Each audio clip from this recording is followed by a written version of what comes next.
Hello दोस्तों, अस्सलाम वालेकुम। जुगनू न्यूज़ नेटवर्क में खुशामदीद। दोस्तों, आज दुनिया भर में पहाड़ों की अहमियत को उजागर करने के लिए पहाड़ों का आलमी दिन मनाया जा रहा है। पहाड़ हमारी ज़िंदगी में कितना अहम किरदार अदा करते हैं, इससे हर कोई बखूबी वाकिफ़ है।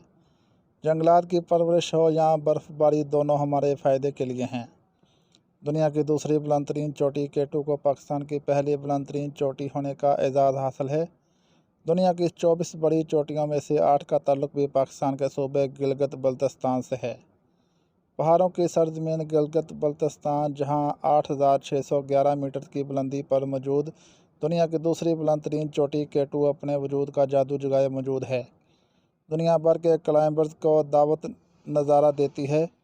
इसी चोटी को सर करते 91 क्लाइंबर्स मौत की नींद सो गए, जबकि 377 कामयाब हुए। पाकिस्तान में कमोबेश 108 चोटियाँ मौजूद हैं, जो 7,000 मीटर की बुलंदी पर हैं। 6,000 मीटर से नीचे की चोटियों की तादाद लामहदूद है। दोस्तों, इसके साथ ही वीडियो का एंड हुआ। वीडियो अच्छी लगी हो तो लाइक और चैनल को सब्सक्राइब लाजमी करें, ताकि मज़ीद आने वाली वीडियो आपको बर वक्त मौसूल होती रहे। शुक्रिया। अल्लाह हाफिज़।